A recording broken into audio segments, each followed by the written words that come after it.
Күнделікті өмірде пластиктен жасалған тауарларды өте көп қолданамыз. Пластиктен жасалған бөтелкелер және тағы да басқа заттар.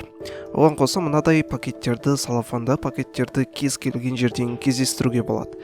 Білесіз бе, әлемде 1 минутта миллионға жуық бөтелке пластика бөтелке сатылады. 2021 жылға қарай бұл сан 20%-ға өсуі мүмкін. 2016 жылы 480 миллиард бөтелке өндіріліп сатылған болатын. Ең бірінші пластик бөтелке 1949 жылы шығарылған болатын. Ал осыған дейінгі жасалынған пластик бөтелкелерді тізіп шықсақ, 70 миллион километрдей құрайды. Сіз елестете аласыз ба, бұл өте үлкен мөлшер. Бір өкініштісі, бұл бөтелкелердің көбісі жоқ болып кетіп жатқан жоқ. Жерде қоқыс күйінде жиналып жатыр. Ойлап қараңызшы, әлемде 7 миллиард халық бар. Тағы 50-60 жылда ол сан тағы миллиардтарға өседі. Осыншама адам шығарған қоқыс жер планетасын жарамсыз, өмірге сүруге қолайсыз ете алатын ықтималдық бар. Өйткені көптеген қоқыстар жер астына көміле салады немесе суға ағызып жібере салады.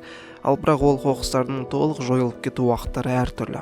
Мысалға, жай ғана пластик толық ыдырап, топыраққа сіңісіп кету үшін мыңдаған жылдар керек болады. Дәл осы уақыт ішінде пластиктегі топыраққа зардап келтіруі мүмкін. Бұл жер бетінде, ал суда жағдай тым қиын. Жаңағы пластик бөтелкелер қалдығы немесе басқа да пластиктер мұхит, теңіздердегі құстар мен балықтарға жем болуда. Солай кете берсе, бір күні балықтардан да айырылып қалуымыз мүмкін.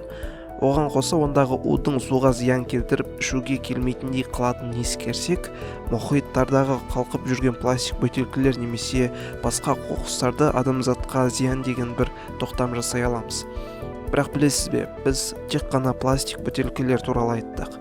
Қараңыз, оған қоса жыл сайын 1 триллион полиэтиленді пакеттер қоқысқа тасталады. Яғни минутына 2000 пакет тасталады деген сөз. Күн сайын 500 мың пластикті түкшілер жасалады. Бұл сан өте үлкен сан. Жылына жерді 10 рет айналып шығуға болады деген сөз. 269 мың тонна. Осыншама пластик қоқыстары дәл қазіргі кезде дүниежүзілік мұхиттарда қалқып жүр. Оның алыптығын елестету үшін сіздерге мына нәрсені айтып көрейін. Мұхиттар ағысы белгілі бір жерлерге тұйықталады.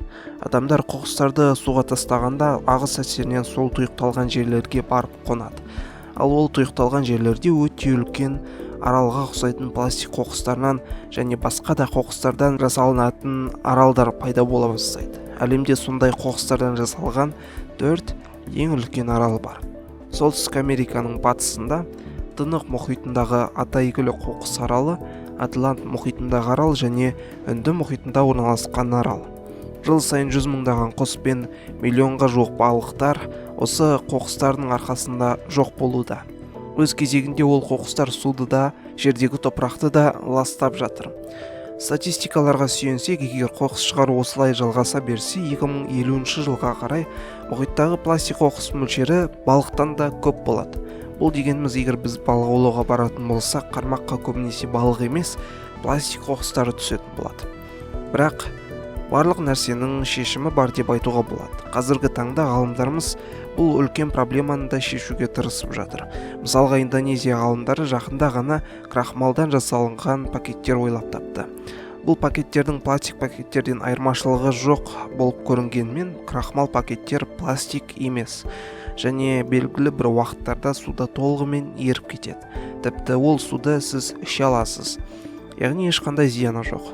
Ал топыраққа түссе, 1 жылдың ішінде толық сіңісіп, топыраққа құнар беретін қоспа ретінде қызмет етеді.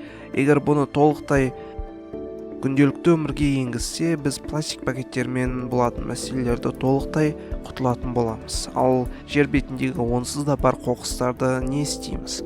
Барлық қоқыстар бір жерге жиналып арнайы зауыттарға жібереміз. Ол зауыттар ол пластиктерді ертіп, бөлшектеп, тұрмысқа қажетті басқа нәрселерді жасап шығарады.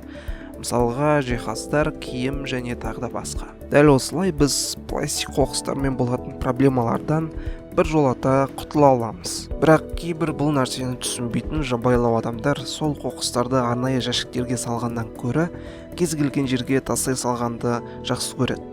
Одан соң ол қоқыс қайтадан топыраққа немесе суға барып зардабын қайта тартады. Сондықтан бұл нәрсеге бәріміз жауапты екенін түсінуіміз керек.